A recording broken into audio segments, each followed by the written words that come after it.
अरे वो अल्ताफ सर को कोई काम था।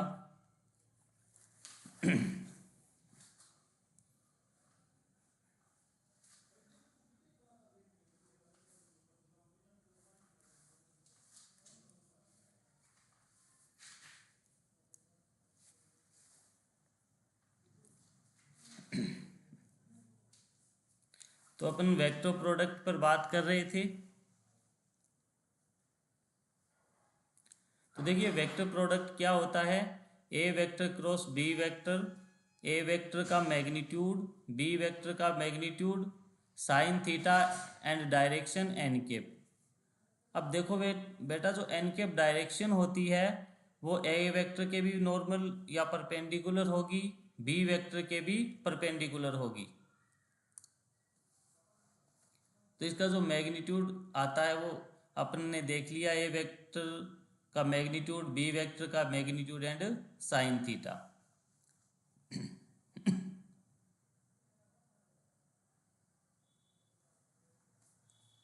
ठीक है।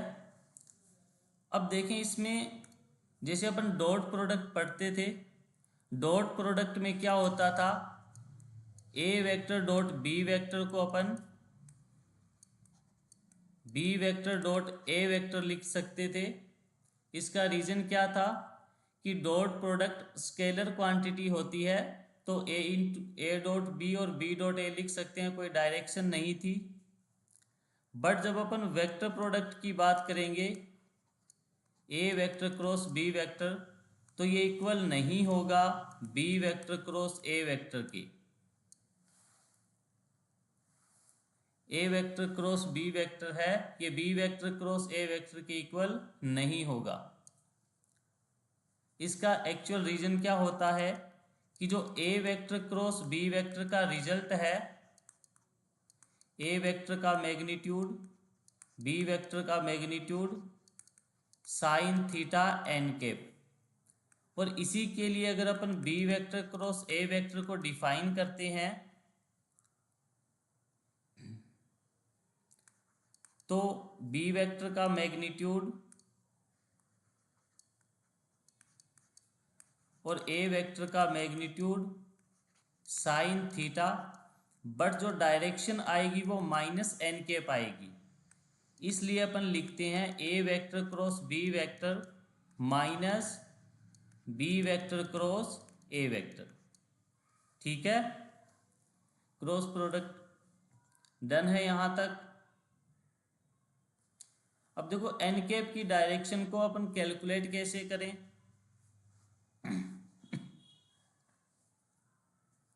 एन कैप की डायरेक्शन को अपन कैलकुलेट कैसे करेंगे, तो जब आप इलेक्ट्रोस्टैट पढ़ते हो उसमें डायरेक्शन निकालते हैं, उसके लिए अपन कुछ रूल यूज करते हैं। A vector cross B vector की डायरेक्शन के लिए, तो उस रूल के अकॉर्डिंग ध्यान से देखें कि जो आपका लेफ्ट हैंड है उसकी फिंगर्स को फर्स्ट वेक्टर की डायरेक्शन में रखना होता है अपने को। जैसे फॉर एग्जांपल जैसे डायग्राम में देखें, ए वेक्टर और बी वेक्टर अपने को गिवन है, इनमें एंगल थीटा है, तो इनका जो रिजल्टेंट आएगा उसकी डायरेक्शन के लिए अपन जो फॉर्मूला लिखते हैं A vector cross B vector, इसकी डायरेक्शन के लिए लेफ्ट हैंड की फिंगर्स को ए वेक्टर की डायरेक्शन में रखते हैं, लेफ्ट हैंड की फिंगर्स को ए वेक्टर की डायरेक्शन में रखते हैं, फिर उन फिंगर्स को बी वेक्टर की डायरेक्शन में कर्ल करते हैं, फिंगर्स को ए वेक्टर की डायरेक्शन में रखते हैं, फिर उन फिंगर्स को बी वेक्टर की डायरेक्शन में कर्ल करते हैं। तो अपना जो थंब है अपना, वो ए क्रॉस बी वेक्टर की डायरेक्शन को रिप्रेजेंट करेगा। तो जो अपना थंब है वो ए क्रॉस बी वेक्टर की डायरेक्शन को रिप्रेजेंट करेगा। ठीक है बेटा, डन है यहां तक। क्रॉस प्रोडक्ट में कोई दिक्कत नहीं है।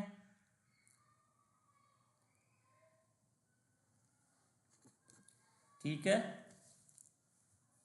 फिर नेक्स्ट चलते हैं अपन।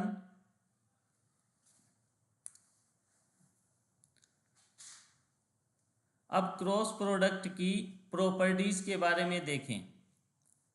तो देखिए क्रॉस प्रोडक्ट की जो वैल्यूज होंगी,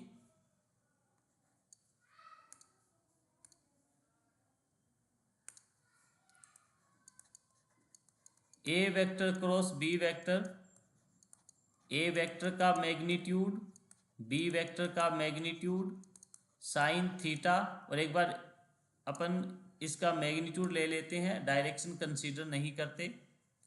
तो थीटा की वैल्यू अगर अपन 90 लेते हैं तो ए वेक्टर क्रॉस बी वेक्टर की जो वैल्यू है वो ए बी आती है मैक्सिमम। अगर थीटा की वैल्यू 0 डिग्री लेते हैं तो ए वेक्टर क्रॉस बी वेक्टर की वैल्यू 0 आएगी, जो मिनिमम पॉसिबल है। ठीक है, इसी टाइप से अगर ए की वैल्यू 0 हो और किसी वेक्टर, दोनों में से एक वेक्टर की वैल्यू 0 होगी तो भी अपना क्रॉस प्रोडक्ट है वो 0 के इक्वल आ सकता है। ठीक है, अब इसकी प्रॉपर्टी के बारे में देखें तो फर्स्ट प्रॉपर्टी है कि वेक्टर प्रोडक्ट होगा, ए क्रॉस बी की जो वैल्यू है वो वेक्टर क्वांटिटी होगी। सेकंड बात करें कि ए क्रॉस बी की वैल्यू 0 कब होगी, जब एंगल 0 डिग्री होगा। ए क्रॉस बी की वैल्यू 0 होगी जब एंगल 0 डिग्री होगा, इट मीन्स दोनों पैरेलल होंगे एक दूसरे के। अच्छा, ये जो अपन यूनिट वेक्टर कंसीडर करते हैं, आई कैप, जे कैप एंड के कैप, ये तीनों एक दूसरे के परपेंडिकुलर होते हैं। ये तीनों एक दूसरे के परपेंडिकुलर होते हैं, तो इनको क्या बोला जाता है,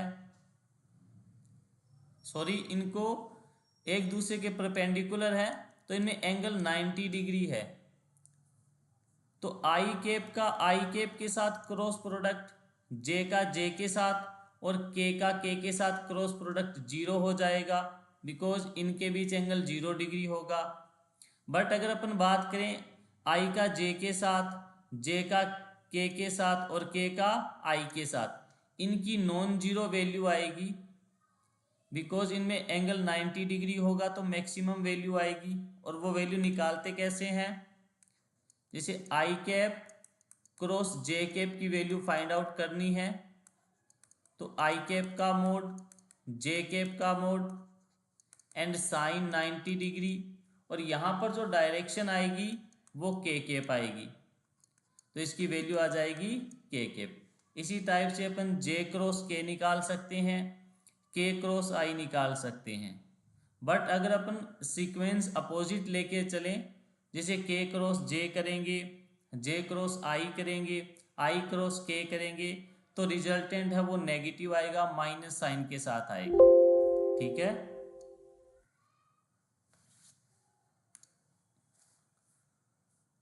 अब नेक्स्ट प्रॉपर्टी देखें कि इसका साइन थीटा, ये एंगल अपन निकाल सकते हैं कि दोनों का क्रॉस प्रोडक्ट का मैग्नीट्यूड और दोनों का अलग अलग मैग्नीट्यूड।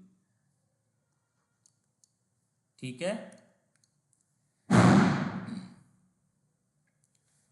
तो आज थोड़ी डिस्टरबेंस चल रही है, उसके लिए सॉरी। बाहर पटाखे वगैरह चला रहे हैं बहुत सारे लोग, तो थोड़ा सा एडजस्ट करना बच्चों। ठीक है, क्लास के स्टार्टिंग में भी प्रॉब्लम हुई है थोड़ी सी।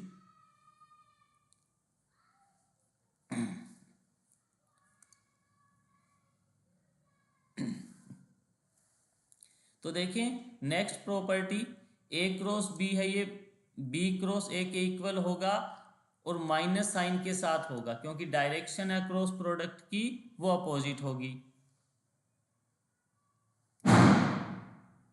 ठीक है,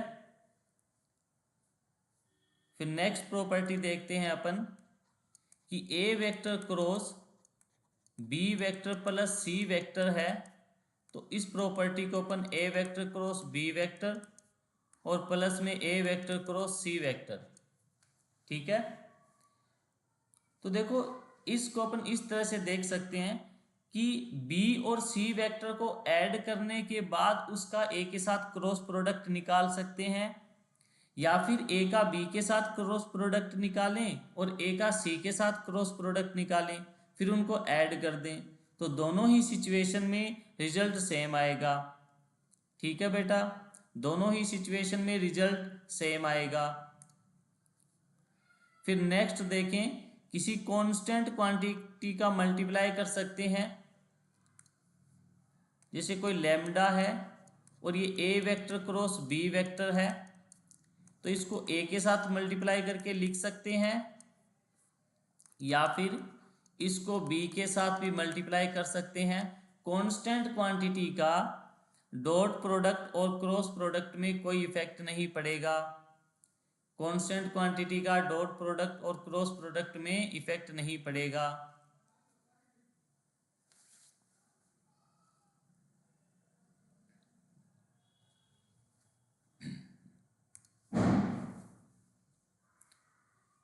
ठीक है बेटा, क्रॉस प्रोडक्ट तक डन है,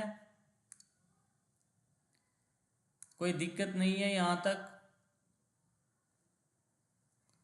ओके बेटा, अब देखते हैं डायरेक्शन कोसाइंस। देखो इस टॉपिक पर डायरेक्ट न्यूमेरिकल आते हैं अपने डायरेक्शंस कोसाइन पे। जैसे देखो अपने पास कोई वेक्टर है,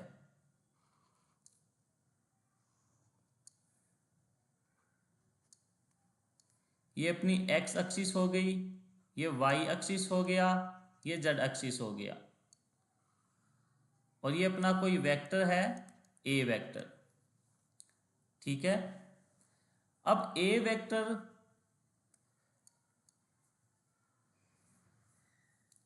एक सेकंड,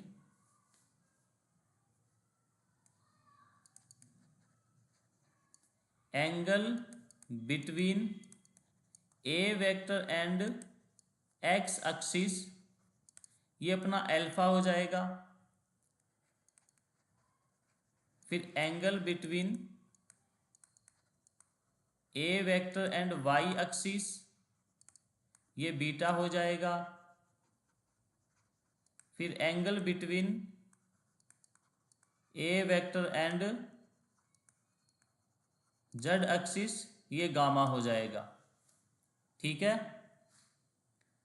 तो अपन ने एक ए वेक्टर लिया है 3D में, जो एक्स एक्सिस के साथ अल्फा एंगल बनाएगा, वाई एक्सिस के साथ बीटा एंगल बनाएगा, और जेड एक्सिस के साथ गामा एंगल बनाएगा। तो अगर एक्स एक्सिस के साथ इसका अल्फा एंगल है, तो एक्स एक्सिस में इसका जो कंपोनेंट होगा ए एक्स कंपोनेंट, उसकी वैल्यू क्या लिखेंगे अपन, ए कोस एल्फा। ठीक है बेटा, एक्स एक्सिस में जो कंपोनेंट होगा उसकी value A X equal to A cos alpha. इसी टाइप से सिमिलरली अगर अपन को वाई डायरेक्शन में इसका कंपोनेंट निकालना है, तो बीटा एंगल के साथ कोस बीटा आ जाएगा। इसी टाइप से जेड डायरेक्शन में कोस गामा आ जाएगा। इसी टाइप से जो ए वाई है, ये ए कोस बीटा आ जाएगा। ए जेड है, ये ए कोस गामा आ जाएगा। तो यहाँ से अपन लिख सकते हैं कि कोस एल्फा की जो वैल्यू आएगी वो क्या आएगी, ए एक्स अपन ए का मैग्नीट्यूड। कोस बीटा की जो वैल्यू आएगी, ये ए वाई अपन ए का मैग्नीट्यूड। और कोस गामा की जो वैल्यू आएगी, ये ए जेड अपॉन ए का मैग्नीट्यूड। ए एक्स अपॉन ए का मैग्नीट्यूड, कोस एल्फा की वैल्यू, कोस बीटा की वैल्यू ए वाई अपॉन ए का मैग्नीट्यूड, कोस गामा की वैल्यू ए जेड अपॉन ए का मैग्नीट्यूड। देखो ये जो तीन फॉर्मूले हैं, इन पर एग्जाम में डायरेक्ट क्वेश्चन आएंगे आपके नीट में, आपके नीट में डायरेक्ट क्वेश्चन आएंगे, तो ये फॉर्मूले आपको याद रखने हैं। ठीक है बेटा, अब अगर इनको मैं ऐड करके लिखता हूं, कोस स्क्वायर एल्फा प्लस में कोस स्क्वायर बीटा प्लस में कोस स्क्वायर गामा, तो स्क्वायर करके अगर इनको ऐड करते हैं तो क्या वैल्यू बनेगी, एक मिनट सॉरी, स्क्वायर नहीं आएगा, हाँ ठीक है, सही है, स्क्वायर आएगा। तो इनकी वैल्यू क्या आएगी, 1 आती है। ठीक है, तो इनकी वैल्यू 1 आती है। इसी टाइप से साइन में अगर ये फॉर्मूले लिखेंगे, sine square alpha, sine square beta and sine square gamma, तो इसकी वैल्यू 2 के इक्वल आती है। बट आपको ध्यान में जो 3 फॉर्मूले रखने हैं वो ये कोस की वैल्यू ध्यान में रखनी है, कोस एल्फा की, कोस बीटा की और कोस गामा की। कोस एल्फा की,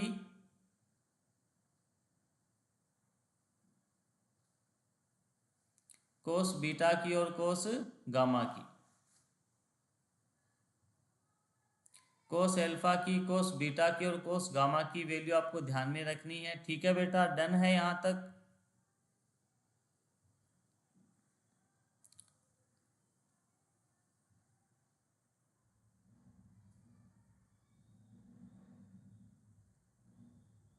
डन है यहां तक। तो नेक्स्ट अपन चलते हैं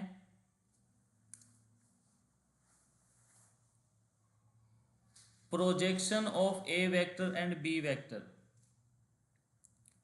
projection of A vector, sorry, A vector on B vector.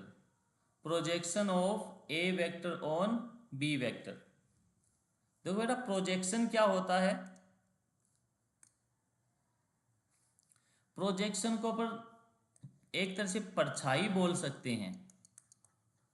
क्या बोल सकते हैं, परछाई। जैसे आप ऑब्जर्व करते हो कि जब दिन में, जब सन है, सुबह के टाइम या शाम के टाइम आपकी जो परछाई है, जो प्रोजेक्शन है, वो लंबा होता है। उसकी लेंथ है जो आपकी एक्चुअल हाइट से ज़्यादा होती है। किसी टाइम पर वो शेडो की हाइट है वो इक्वल हो जाती है, किसी टाइम पर आपकी हाइट से भी कम हो जाती है। तो ये सब डिपेंड करता है कि सन से जो लाइट आती है। Sir smile please. सर आपने बोला था कल से मजाक करूंगा।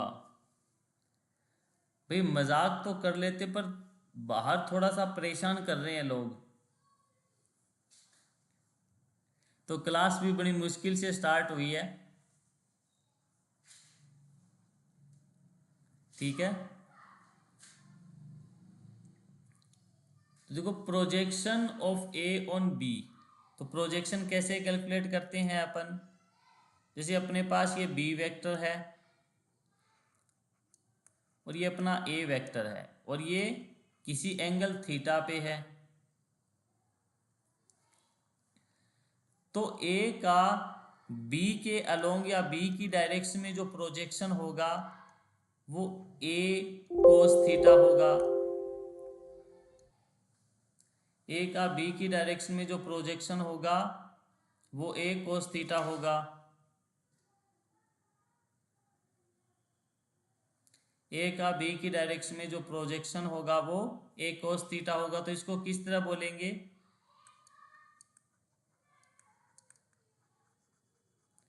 Projection of A vector along B vector क्या हो जाएगा, ए कोस थीटा। अगर आपको कल की क्लास के बारे में थोड़ा सा याद है तो जब डॉट प्रोडक्ट करवाया था उसमें भी आपको प्रोजेक्शन बताया था। एक्चुअल में डॉट प्रोडक्ट है वो प्रोजेक्शन से ही आता है, जिसमें थीटा की वैल्यू चेंज करने पर उसकी वैल्यू कम ज़्यादा होती है डॉट प्रोडक्ट की। तो वहाँ भी उसका बेसिक कंसेप्ट भी प्रोजेक्शन ही है। ठीक है बेटा, तो प्रोजेक्शन की जो स्केलर वैल्यू है वो तो ए कोस थीटा हो गई। अगर इसी की अपन वेक्टर में वैल्यू लिखेंगे तो इसको कैसे लिखेंगे कि ये अपना ए कोस थीटा बन गया और किसकी डायरेक्शन में लिया है अपने इसको, बी की डायरेक्शन में, तो बी कैप लगा दिया। या फिर इसको ऐसा लिख सकते हैं, ए वेक्टर का डॉट प्रोडक्ट बी कैप के साथ, ए वेक्टर का डॉट प्रोडक्ट बी कैप के साथ। तो ये प्रोजेक्शन की वेक्टर फॉर्म है और ये a cos थीटा इसकी स्केलर फॉर्म है। ठीक है बेटा।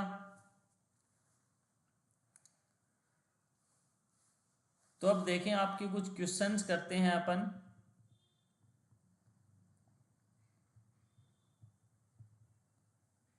एक सेकंड।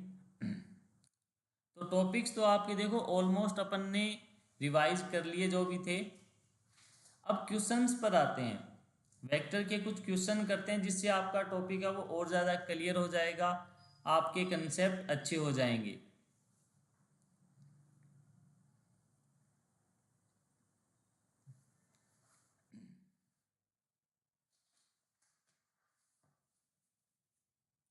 ठीक है, तो क्वेश्चन देखते हैं अपन कि अपने को दो वेक्टर गिवन है, A vector and B vector, और क्या क्या पूछा है।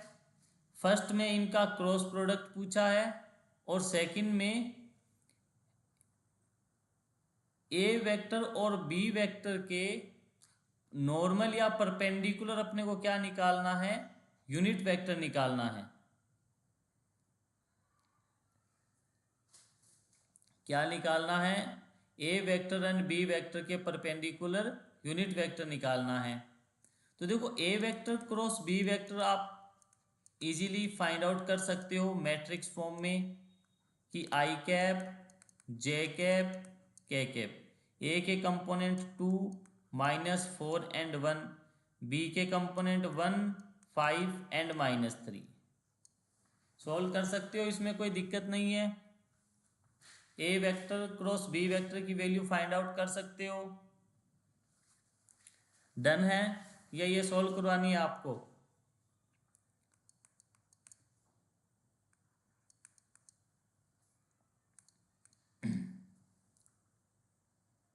निकाल सकते हैं ये वैल्यू, ए वेक्टर क्रॉस बी वेक्टर।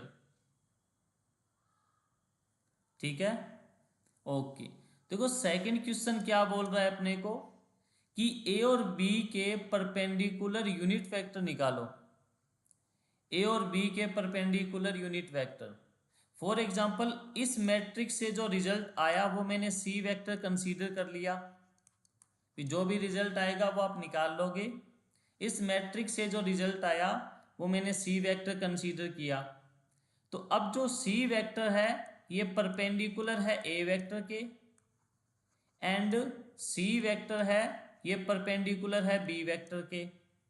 ठीक है, अपने को पूछा क्या है, ए एंड बी वेक्टर के परपेंडिकुलर यूनिट वेक्टर पूछा है। तो अपन को क्या करना है, सी वेक्टर का यूनिट वेक्टर निकालना है।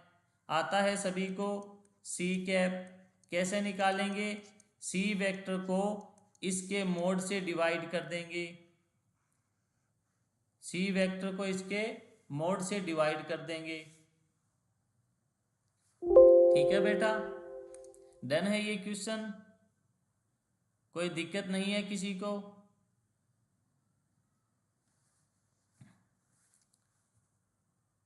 ठीक है, नेक्स्ट क्वेश्चन चलते हैं।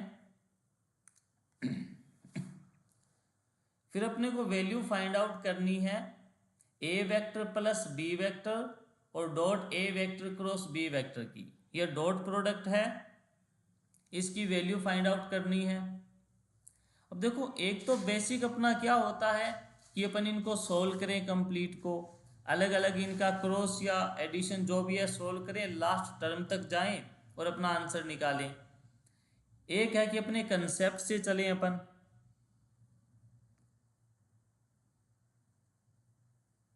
अपने कंसेप्ट से देखो, कंसेप्ट से कैसे चलेंगे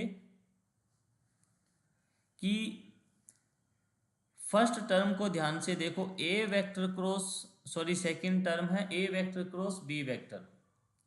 अब अपने को पता है कि A vector cross B vector है, इसकी डायरेक्शन मान लेते हैं, let direction of A vector cross B vector is N cap.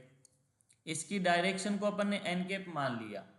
अब अपने को पता है कि एन कैप जो डायरेक्शन है ये परपेंडिकुलर होगी ए वेक्टर के, एन कैप डायरेक्शन है ये परपेंडिकुलर होगी बी वेक्टर के भी। तो सिमिलरली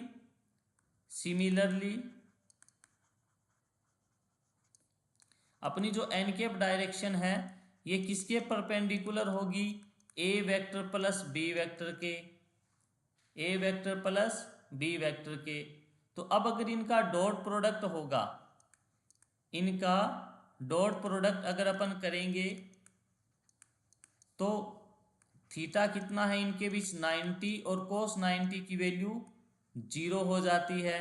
तो इसका आंसर क्या आ जाएगा, 0 आ जाएगा। ठीक है बेटा, फिर नेक्स्ट चलते हैं अपन। अच्छा, ए वेक्टर का dot product A cross B, ये भी अभी हमने कर लिया कि ए क्रॉस बी की डायरेक्शन है कि ए वेक्टर क्रॉस बी है, ये परपेंडिकुलर होगा ए वेक्टर के। सो ए वेक्टर का ए क्रॉस बी के साथ जो डॉट प्रोडक्ट है वो 0 आ जाएगा। ठीक है, नेक्स्ट क्वेश्चन में चलते हैं। तो अपने को दो वेक्टर गिवन है, a1 vector and a2 vector are two non collinear unit vector and if a1 vector plus a2 vector equal to √3, then अपने को एक रिलेशन फाइंड आउट करना है। अच्छा क्वेश्चन है, अभी ध्यान से देखें। देखो गिवन क्या है अपने को, एक तो गिवन है a1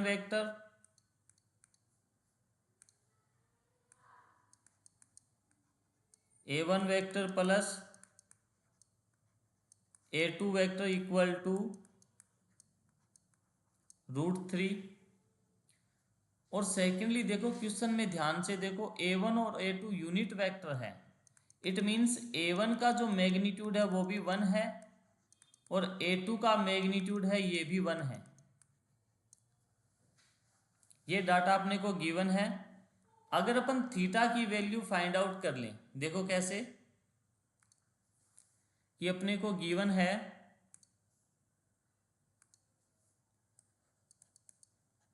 a1 है जो यूनिट वेक्टर है तो इसका मैग्नीट्यूड 1 हो जाएगा, a2 भी यूनिट वेक्टर है, इसका मैग्नीट्यूड 1 हो जाएगा। और क्वांटिटी कौन सी गिवन है,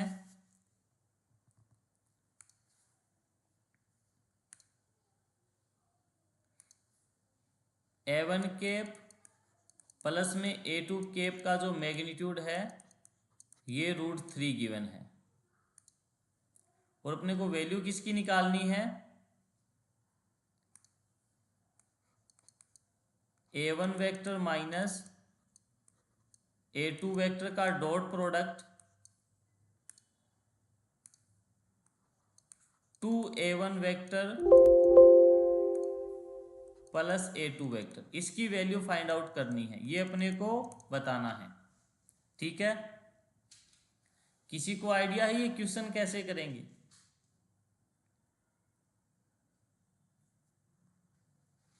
आइडिया है किसी को?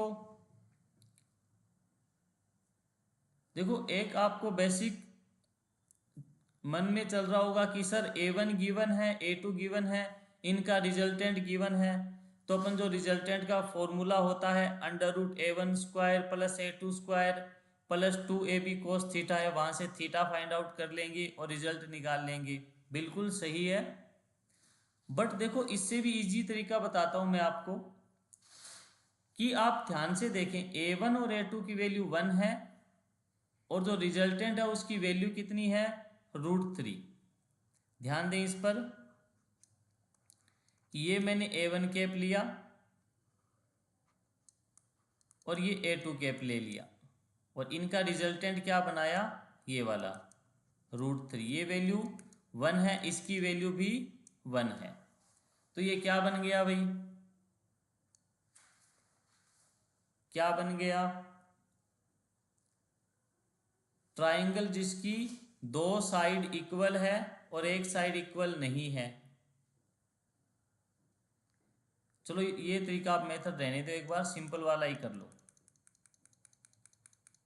इससे भी नहीं करवाएंगे। देखो अपना जो मेथड है इसका रिजल्टेंट कैलकुलेट करते हैं। इसकी वैल्यू क्या आती है, अंडर रूट a1 का स्क्वायर a2 का square plus 2a1 cap a2 cap इनका मोड और कोस थीटा। तो इसकी वैल्यू √3 गिवन है अपने को, और इसकी value under root 1 + 1 + 2 multiply by 1 × 1 और कोस थीटा। तो स्क्वायर करेंगे 3 = 2 + 2 कोस थीटा। यहाँ से अपना कोस थीटा क्या आ जाएगा, 1/2 आएगा। कोस थीटा की वैल्यू क्या आ गई, 1/2। डन है यहाँ तक।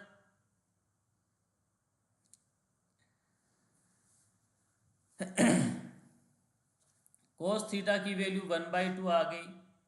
अब जब कोस थीटा की वैल्यू अपने को पता है तो अपन डॉट प्रोडक्ट आसानी से कैलकुलेट कर सकते हैं। देखो कैसे, कि कोस थीटा की वैल्यू 1/2 है और अपने को क्या कैलकुलेट करना है,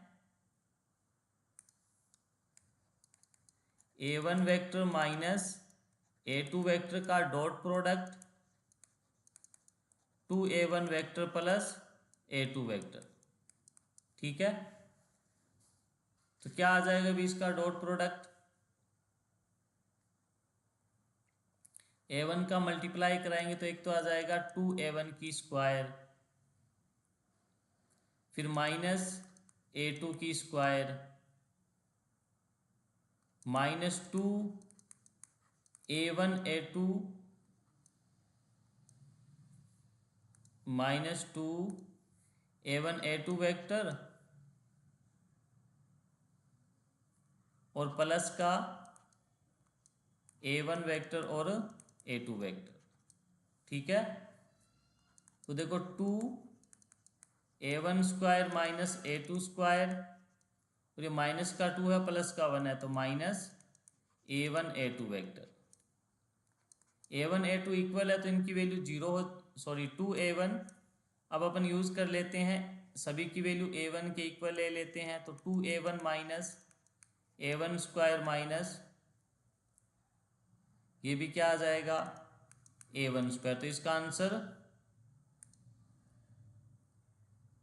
0। ये तो गलत आ गया भाई, एक सेकंड रुकना, कैलकुलेशन में मिस्टेक हो गई क्या।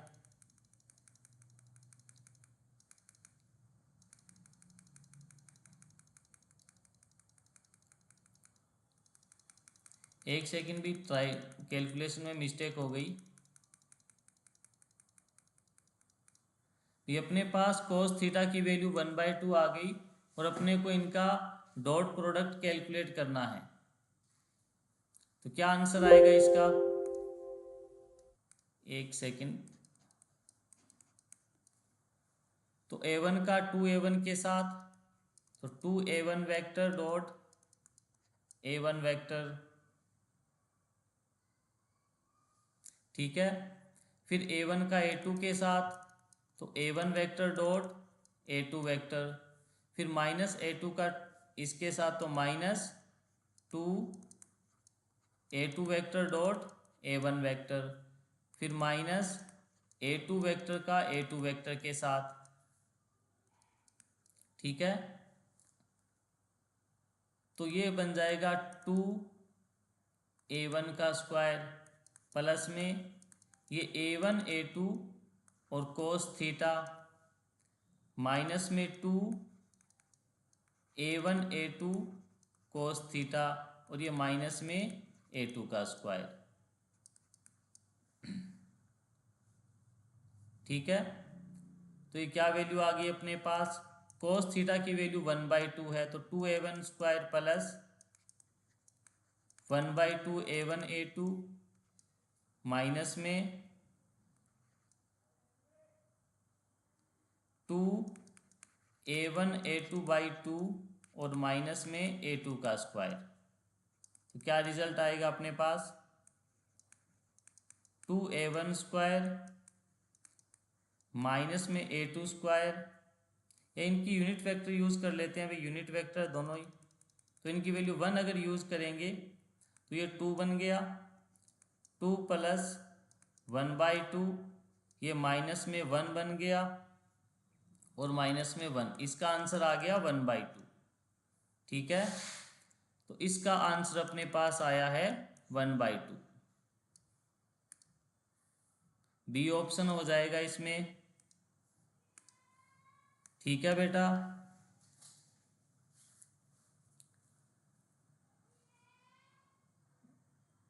अरे स्माइल क्या करे, सर को प्यास लगी है।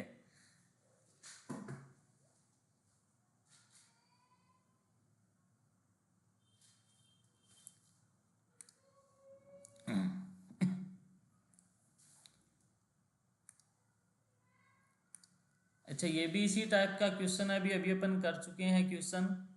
क्रॉस प्रोडक्ट से एंगल निकालना है।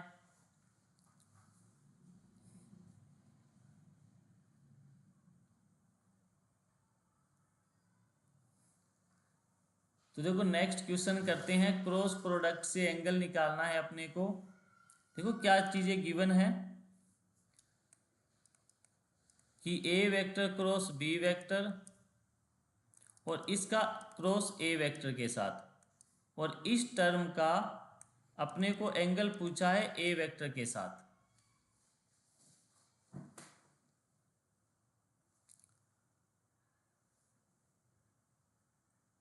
सर आप नॉन वेज हो?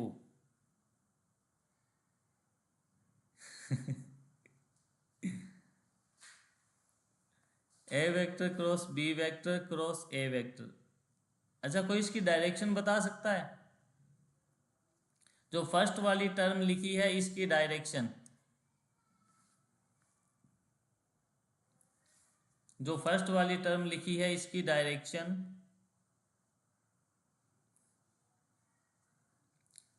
देखो अपने को पता है A vector cross B vector है, ये परपेंडिकुलर होता है ए वेक्टर के। ध्यान देना, ए वेक्टर क्रॉस बी वेक्टर है, ये ए वेक्टर के परपेंडिकुलर होते हैं। इट मीन्स इनके बीच एंगल कितना होगा? 90 डिग्री का। एंगल कितना होगा? 90 डिग्री का। अब इसकी डायरेक्शन ए वेक्टर के साथ पूछी है, इसकी डायरेक्शन ए वेक्टर के साथ पूछी है। तो देखो एक्चुअल में A vector cross B vector है, ये परपेंडिकुलर होता है ए वेक्टर के। तो इसका अगर ए वेक्टर के साथ क्रॉस प्रोडक्ट करवाएंगे तो उसकी वैल्यू क्या आ जाएगी? अरे भाई बातें मत करो इतनी, टॉपिक पर ध्यान दो। ए वेक्टर क्रॉस बी वेक्टर है, इसकी डायरेक्शन ए वेक्टर के परपेंडिकुलर है। तो अगर इसका ए वेक्टर के साथ क्रॉस प्रोडक्ट करवाएंगे तो क्या डायरेक्शन आएगी? तो इसको आपको इजी वे में एक्सप्लेन करते हैं जिससे आपके एकदम इमेज क्लियर हो जाएगी। जैसे मैंने दो वेक्टर ले लिए,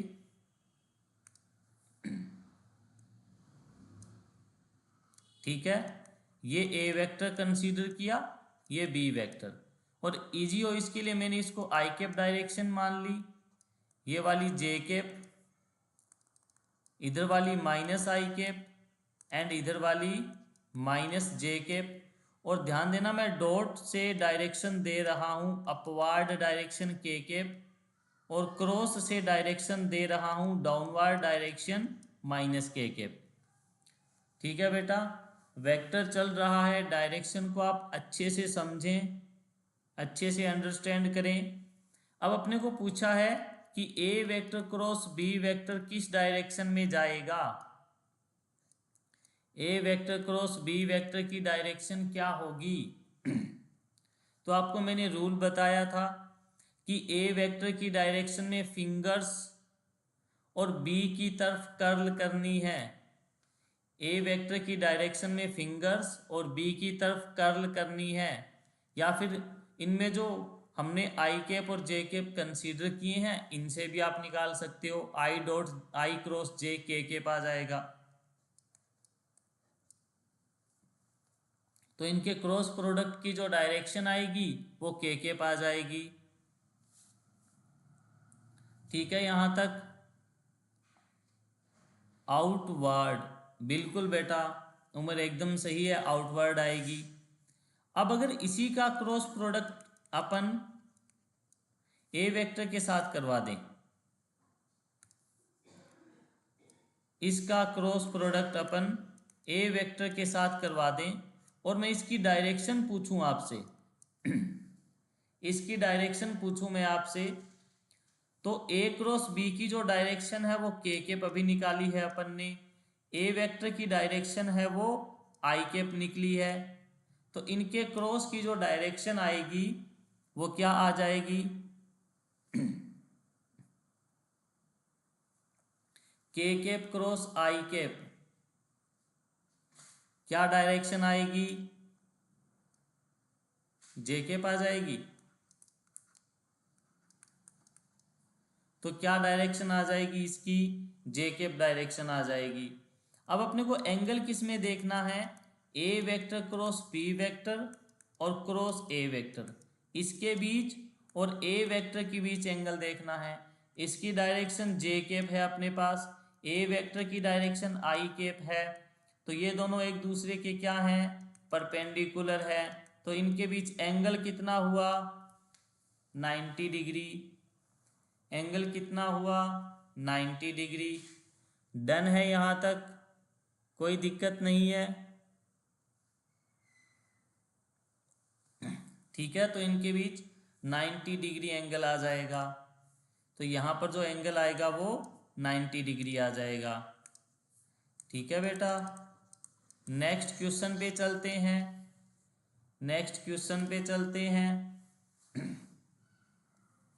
नेक्स्ट क्वेश्चन में अपन को दो वेक्टर गिवन है, दो वेक्टर गिवन है और उनके बीच अपने को क्या निकालना है, एंगल निकालना है। तो आपको बताया था कि अगर दो वेक्टर है अपने पास, ए वेक्टर और बी वेक्टर, और इनके बीच अपने को एंगल निकालना हो तो इनका डॉट प्रोडक्ट करवा दो, क्या आ जाएगा, ए बी कोस थीटा। तो कोस थीटा की वैल्यू क्या आ जाएगी,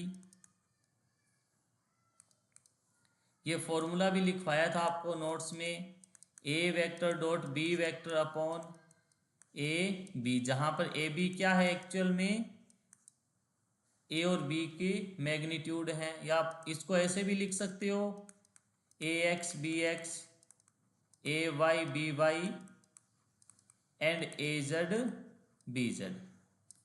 ठीक है, ए की वैल्यू क्या हो जाएगी, A x square, A y square, A z square, और बी की वैल्यू क्या हो जाएगी, B x square, B y square and B z square. अब देखो मैं आपको डायरेक्ट वैल्यू रख के करवा देता, बट वैल्यू से क्या होगा कि आपके फॉर्मूले प्रैक्टिस में नहीं आएंगे, इसलिए मैंने फॉर्मूला नोट किया। अब देखो आप इसमें वैल्यू आसानी से पुट कर सकते हो और कोस थीटा की वैल्यू निकाल सकते हो, कोई दिक्कत नहीं है। सही है यहां तक, ओके बेटा नेक्स्ट क्वेश्चन में चलते हैं। नेक्स्ट क्वेश्चन में चलते हैं।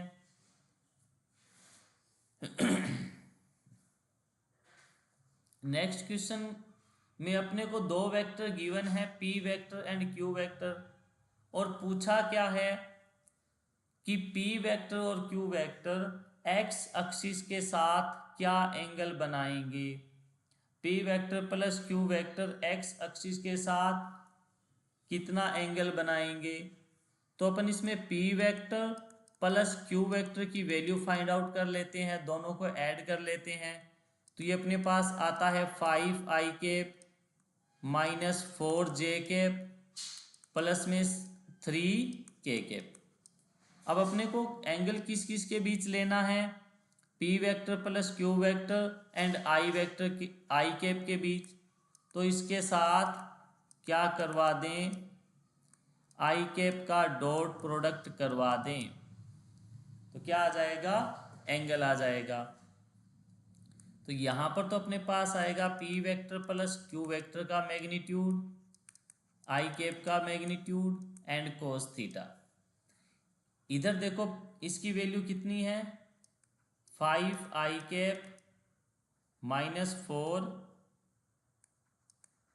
जे कैप एंड 3 k कैप। इसका डॉट प्रोडक्ट होगा आई कैप के साथ। इधर P प्लस क्यू का मैग्नीट्यूड लेना है अपने को, कितना आएगा 25 प्लस में 4 प्लस में 9 और इसका 1 हो जाएगा ये कोस थीटा। इधर इसका ओनली आई कैप के साथ डॉट प्रोडक्ट 1 होगा, जे के साथ 0, के साथ भी 0, तो आई कैप का आई कैप के साथ 1 और इधर अपना 5 आएगा। इधर से ये √50 आ जाएगा और ये वैल्यू किसकी आ जाएगी, कोस थीटा की। तो यहाँ से थीटा की वैल्यू आ जाएगी कोस इनवर्स 5/√50। थीटा की वैल्यू आ जाएगी कोस इनवर्स 5/√50। Cos inverse 5/√50। ठीक है बेटा, डन है, सही चल रहा है सब, समझ आ रहा है अच्छे से। ठीक है, नेक्स्ट क्वेश्चन देखो कि एक वेक्टर गिवन है अपने को,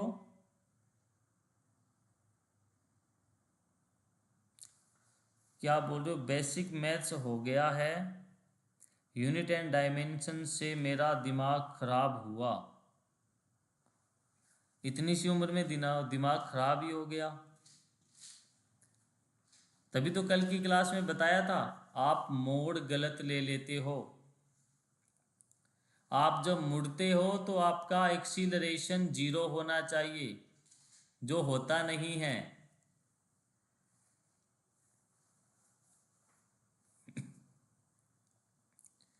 तो देखो एक वेक्टर है अपने पास f वेक्टर।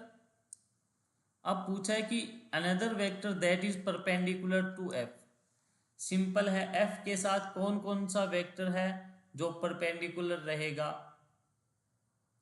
परपेंडिकुलर होने का मीनिंग क्या है कि f के साथ किसी अदर वेक्टर का अगर अपन डॉट प्रोडक्ट करवाएंगे तो वो 0 आएगा।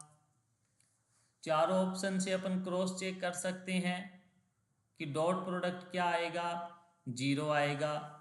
जैसे इसमें अगर अपन डी ऑप्शन की बात करें कि f वेक्टर का डॉट प्रोडक्ट करवा दें 3i cap plus 4j cap के साथ, तो ये कितना आएगा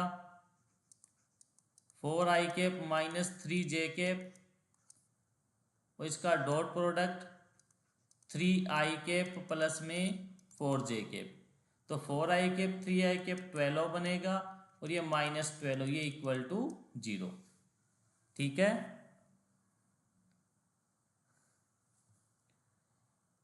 तो नेक्स्ट क्वेश्चन पे चलते हैं। सी वेक्टर की वैल्यू है वो a क्रॉस b के इक्वल है। सी वेक्टर की वैल्यू a क्रॉस b के इक्वल है, तो a एंड c के बीच एंगल कितना होगा, a वेक्टर क्रॉस b है, ये c वेक्टर के इक्वल है। Angle between a vector and c vector, बताओ भी क्या एंगल होगा। Angle between a vector and c vector, angle between a vector and c vector,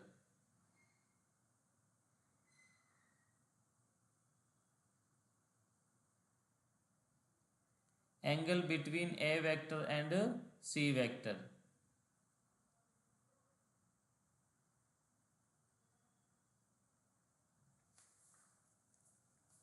कितना होगा भाई, 90 डिग्री। देखो a vector cross b vector है, इनकी वैल्यू c वेक्टर के इक्वल है। इट मीन्स c वेक्टर है ये a के भी परपेंडिकुलर होगा और b के भी, दोनों के परपेंडिकुलर होगा। क्रॉस प्रोडक्ट में यही चल रहा है अपने, तो एंगल कितना आ जाएगा 90 डिग्री। फिर नेक्स्ट क्वेश्चन,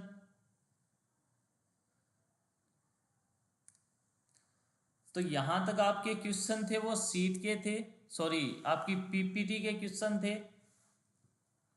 अब जो आपको डीपीपी दी थी करने के लिए उसके क्वेश्चंस होंगे सभी से, सभी क्वेश्चन हो गए या किसी में डाउट है?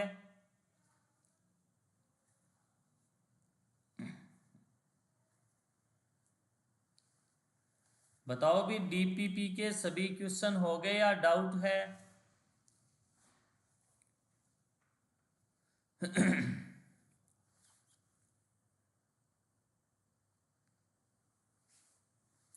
अच्छा, सभी क्वेश्चन नहीं हुए।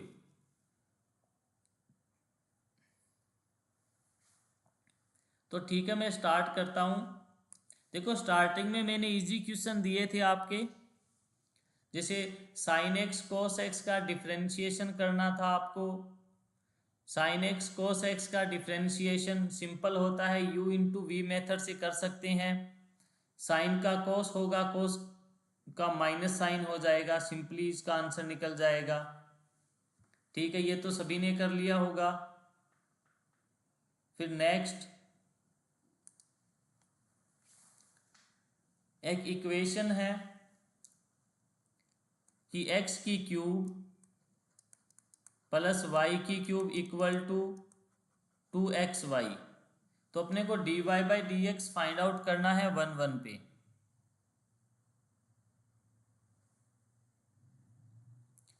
भाई जब क्वेश्चन की प्रैक्टिस चल रही है तो बातें कम करें थोड़ी, मुझे बताते रहें आपने ये क्वेश्चन कर लिए या नहीं किए।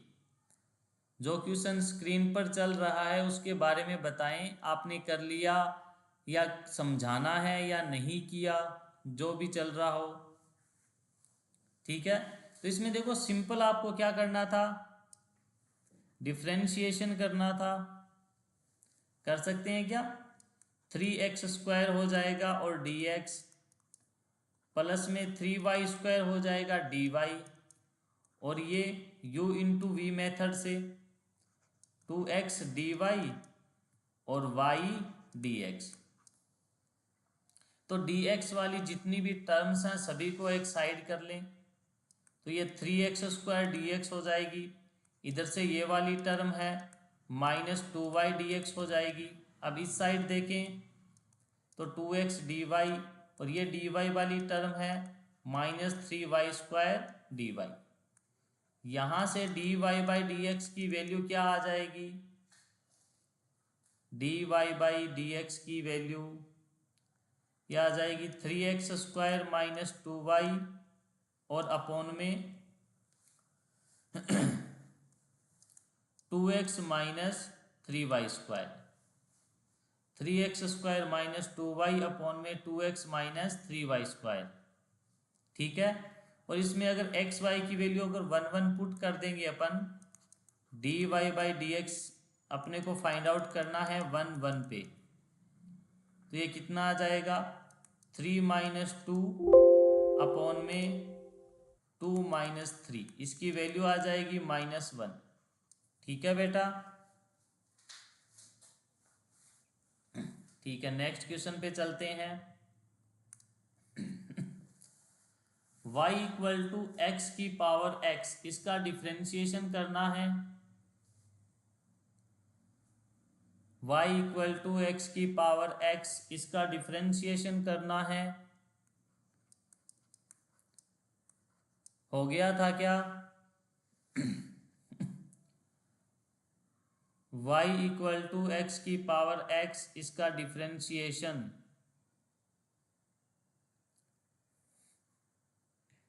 y इक्वल टू एक्स की पावर x। देखो इसके डिफ्रेंशिएशन के लिए अपने को थोड़ा सा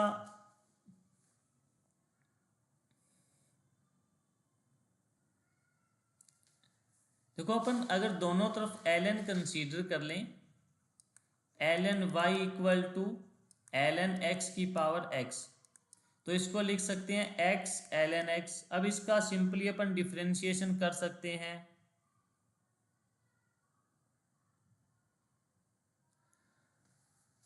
अरे भाई मैं कहाँ भाव खाता हूं, क्या बच्चों आप भी, भाव कोई खाने की चीज है?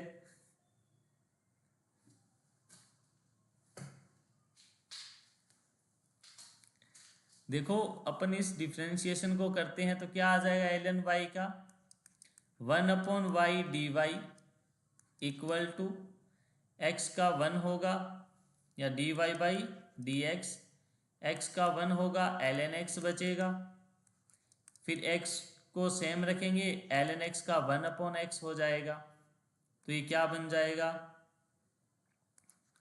ln x प्लस 1, और y इधर मल्टीप्लाई में आएगी तो एक्चुअल में dy बाई dx की value y 1 plus ln x आएगा, और y की वैल्यू अपने को पता है x की पावर x है तो 1 प्लस ln x। ठीक है बेटा।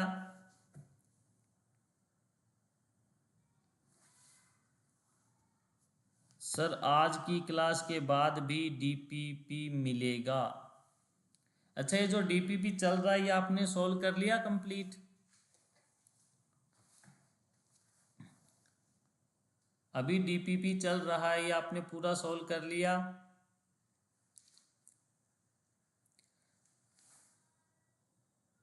हाँ तो देखो, अगर ये सोल्व कर लिया तो आपका वेक्टर वाला पार्ट ऑलमोस्ट हो गया। तो कल जब आपको यूनिट और मेजरमेंट स्टार्ट करेंगे तो कल उसकी डीपीपी दे देंगे, यूनिट और मेजरमेंट्स की। इसमें इतनी प्रैक्टिस काफ़ी है। नेक्स्ट क्वेश्चन भाई, ये तो सभी से हो गया होगा, u इंटू वी मेथड से y equal to X square ln x, ये करवाने की रिक्वायरमेंट नहीं है। डीपीपी में मोस्टली कितने क्वेश्चन रहेंगे? तो देखो बेटा, डीपीपी में मोस्टली आपके 45 से लेके 70 तक क्वेश्चन रहेंगे। 40 to 70 तक क्वेश्चन रहेंगे आपकी डीपीपी में, और 30 के ऑलमोस्ट क्वेश्चन या 20-30 के ऑलमोस्ट आपके जो पीपीटी चलेगी क्लास में उसमें क्वेश्चन हो जाएंगे। तो पर टॉपिक 100 क्वेश्चन करेंगे अपन। ठीक है।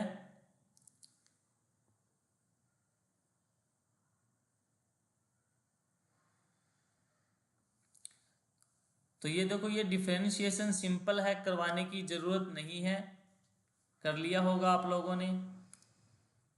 नेक्स्ट e की पावर x अपॉन x है, ये भी डिफरेंशिएशन हो गया होगा।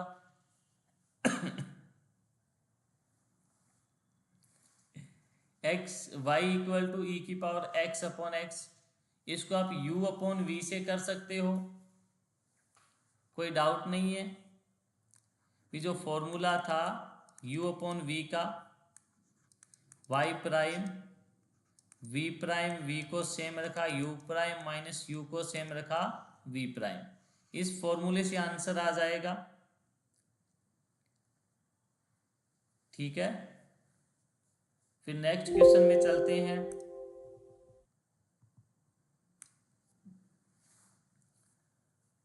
ये भी आपको नॉर्मल डिफरेंशिएशन करना था, ये भी सभी से हो गया होगा, कोई दिक्कत नहीं है।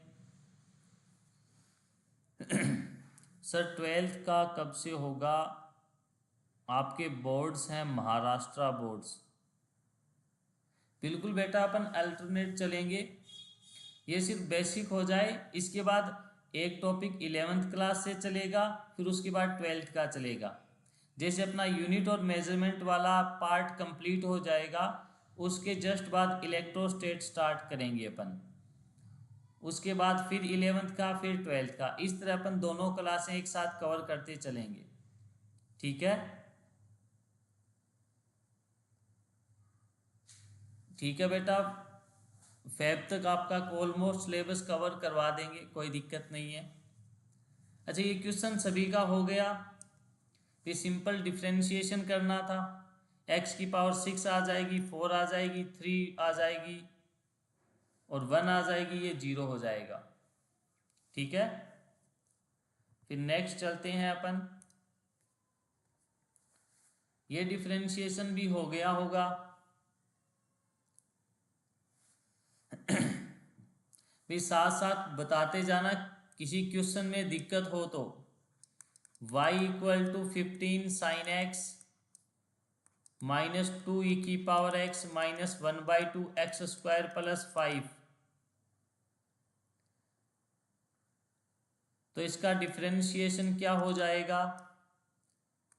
15 cos x -e⁻x का सेम रहेगा -1/2 2x प्लस में 0। ये इसका डिफरेंशिएशन हो जाएगा। ठीक है बेटा, डन है सभी को? कोई दिक्कत?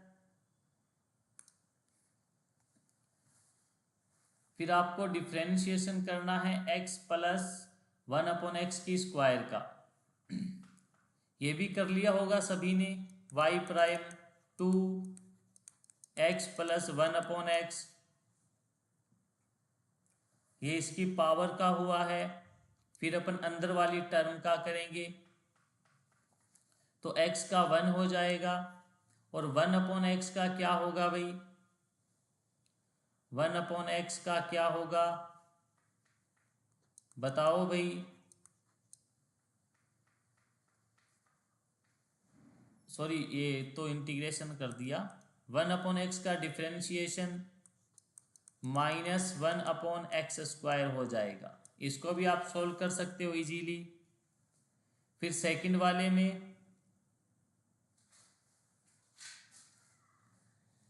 वाले में भी आपको डिफरेंशिएशन करना है। ये भी सिंपल है, इसको भी आप सोल्व कर सकते हो।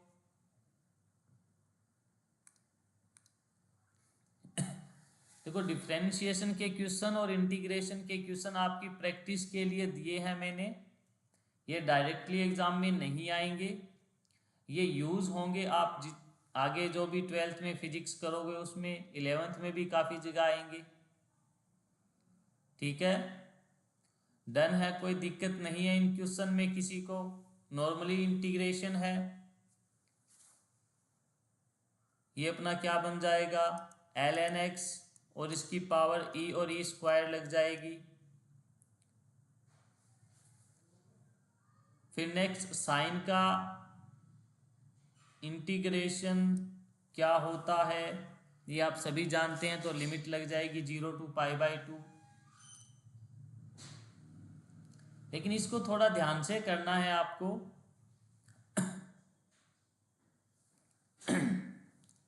देखो, इस टाइप के जो इंटीग्रेशन होते हैं इनको डायरेक्ट मत करना, इस टाइप के इंटीग्रेशन को डायरेक्ट नहीं करना। कैसे करोगे?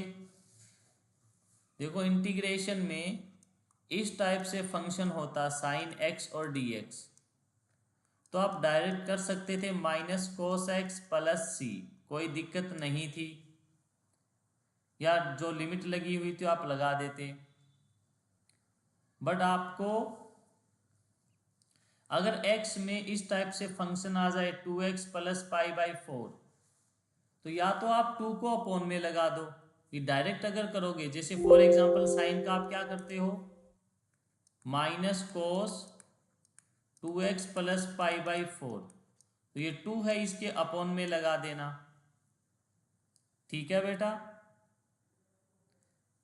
और इस पर क्या लग जाएगी? लिमिट लग जाएगी 0 to π/2। ये भी अपन सोल्व कर सकते हैं। ठीक है, फिर नेक्स्ट चलते हैं अपन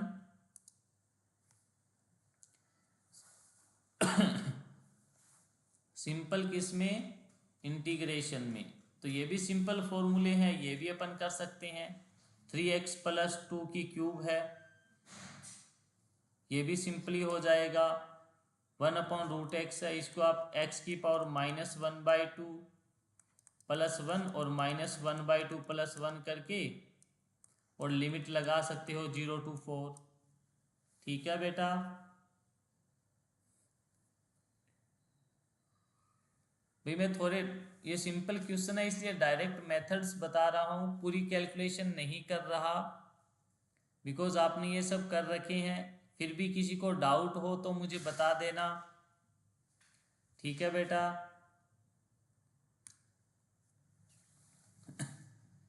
नेक्स्ट अपने को sin x + cos x का इंटीग्रेशन करना है। ये भी सिंपली हो जाएगा। साइन का माइनस कोस और कोस का साइन हो जाएगा, माइनस कोस एंड साइन। फिर नेक्स्ट चलें अपन, e की power x plus sign x, इनको आप अलग अलग पार्ट में डिवाइड करके सोल्व कर सकते हो कि e की पावर x का अलग करेंगे और साइन x का अलग से सोल्व करेंगे। ठीक है बेटा, ये भी इजी हो जाएगा। फिर नेक्स्ट चलते हैं अपन, e की power x plus cos x में ये भी इसी तरह सिमिलर कर लेंगे। अब ये वाला क्वेश्चन अच्छा है भाई,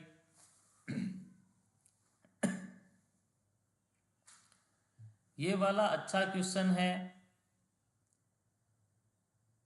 ये वाला अच्छा क्वेश्चन है, इस पर ध्यान देंगे।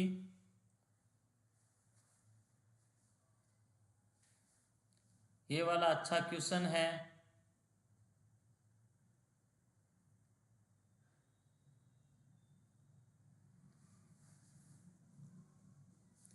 हाँ भाई, स्माइल कर लेंगे आप, इस क्वेश्चन पर ध्यान दो, अच्छा क्वेश्चन है ये।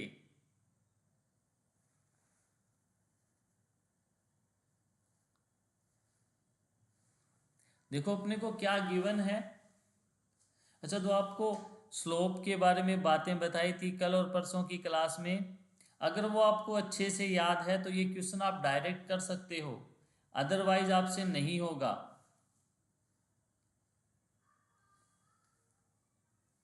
देखो अपने को क्या दिया है, डिस्प्लेसमेंट और टाइम का कर्व दिया है और पूछा है इसके लिए वेलोसिटी और टाइम का कर्व बताओ। देखो वेलोसिटी और टाइम का कर्व अपन सिमिलरली इसी के लिए बनाएंगे, तो यहाँ अपनी वेलोसिटी आ जाएगी, ये अपना टाइम आ जाएगा, ये अपना t1 है, ये t2 हो गया, ये t3 एंड ये t4।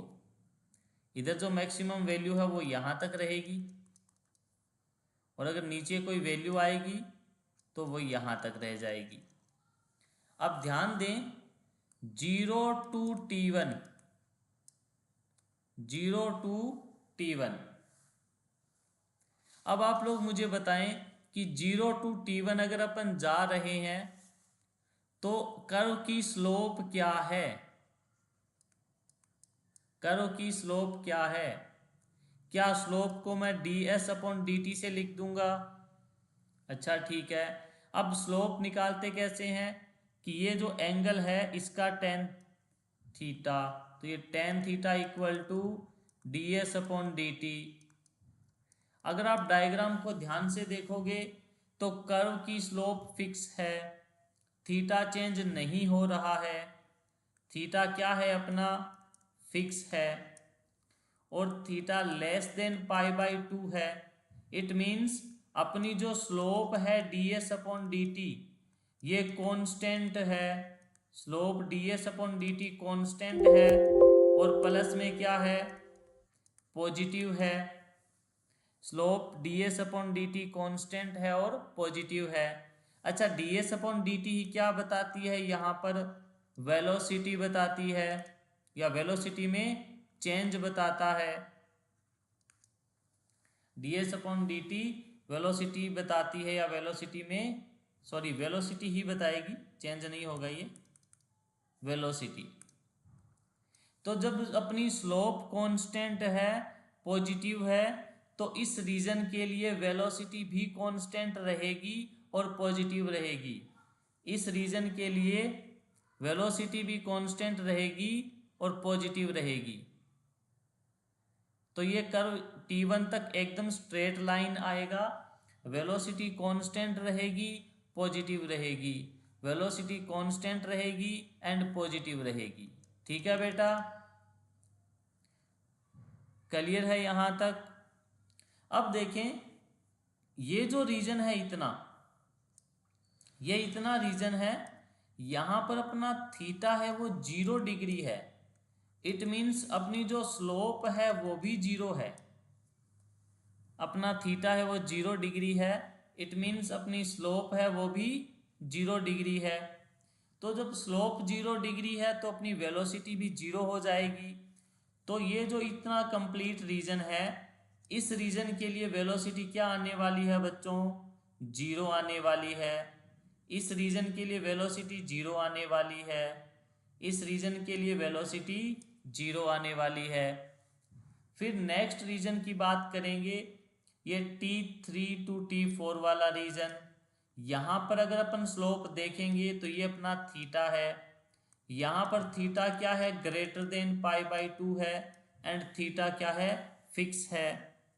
बच्चों जब थीटा ग्रेटर देन π/2 रहेगा तो स्लोप क्या हो जाएगी? स्लोप क्या हो जाएगी? नेगेटिव हो जाएगी। स्लोप क्या हो जाएगी? नेगेटिव हो जाएगी। थीटा ग्रेटर देन π/2 होने पे स्लोप नेगेटिव होगी। अपना थीटा फिक्स है तो स्लोप कांस्टेंट रहेगी। तो इस बार जो वैल्यू आएगी वो नेगेटिव में आएगी। कांस्टेंट और नेगेटिव में। तो अपना कर्व किधर बनेगा? इस साइड बनेगा। ठीक है बच्चों, ये क्वेश्चन क्लियर है एकदम। अच्छा क्वेश्चन है। आपको टॉपिक की अंडरस्टैंडिंग के लिए इस टाइप के क्वेश्चंस की प्रैक्टिस करनी है। डन है? यहाँ तक सबको समझ आया अच्छे से? सबको समझ आया अच्छे से?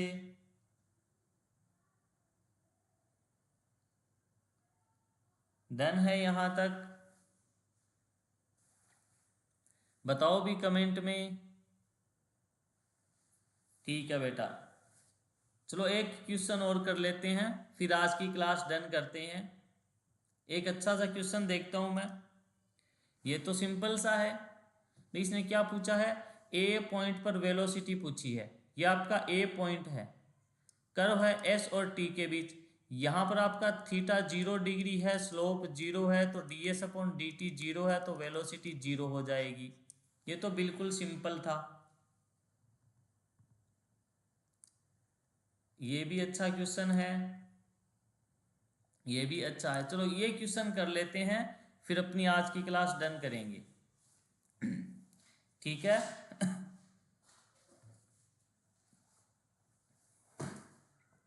इस क्वेश्चन में क्या पूछा है अपने को? इस क्वेश्चन में पूछा है कि इंस्टेंट वेलोसिटी है वो नेगेटिव किस पॉइंट पर होगी? इंस्टेंट वेलोसिटी है वो नेगेटिव किस पॉइंट पर होगी? ये क्वेश्चन सभी को बताना है या किसी ने किया हुआ है? कमेंट में बताएं मुझे। अच्छा क्वेश्चन है। अगर आपने पीछे का अच्छे से पढ़ा है बताएं भाई। ये क्वेश्चन किया है किसी ने? Very good. देखो अपने को क्या पूछा है कि इंस्टेंट वेलोसिटी पूछी है कि नेगेटिव किस पॉइंट पर होगी।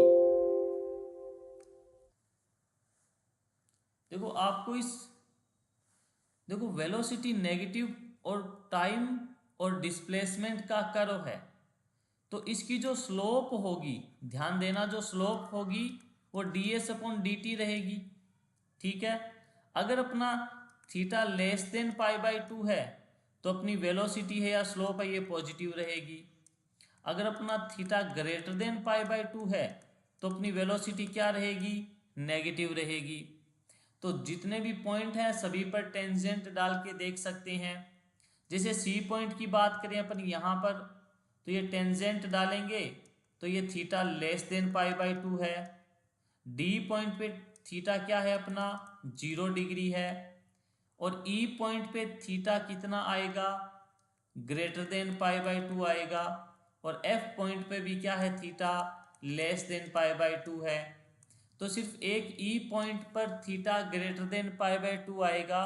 इट मीन्स अपनी वेलोसिटी या इंस्टेंट वेलोसिटी नेगेटिव रहेगी।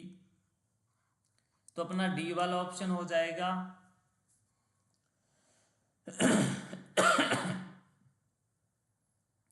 हाँ ठीक है बेटा, डन है यहाँ तक। और क्वेश्चन नहीं करवाएंगे। बाकी थोड़े बहुत क्वेश्चन है वो अपन प्रैक्टिस करते रहेंगे। इस डीपीपी का कोई और क्वेश्चन अगर आपको डाउट रह गया हो तो मुझे ग्रुप में सेंड कर दें या पर्सनली सेंड कर देना, मैं करवा दूंगा। आज की क्लास इतनी ही रखेंगे अपन।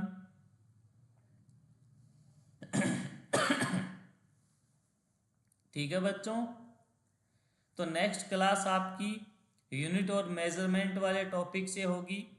आपका बेसिक बहुत अच्छे से हो गया, वेक्टर के क्वेश्चन अच्छे से कर लिए आप लोगों ने, इतनी प्रैक्टिस इसके लिए सफिशिएंट है। और जब टेस्ट वगैरह होंगे तो उनमें मैं इसके क्वेश्चन ऐड कर दूंगा। ठीक है बेटा, डन है। बाय बाय भाई सभी को, आप फ्री हो अब। ओके बेटा, स्माइल के साथ बाय।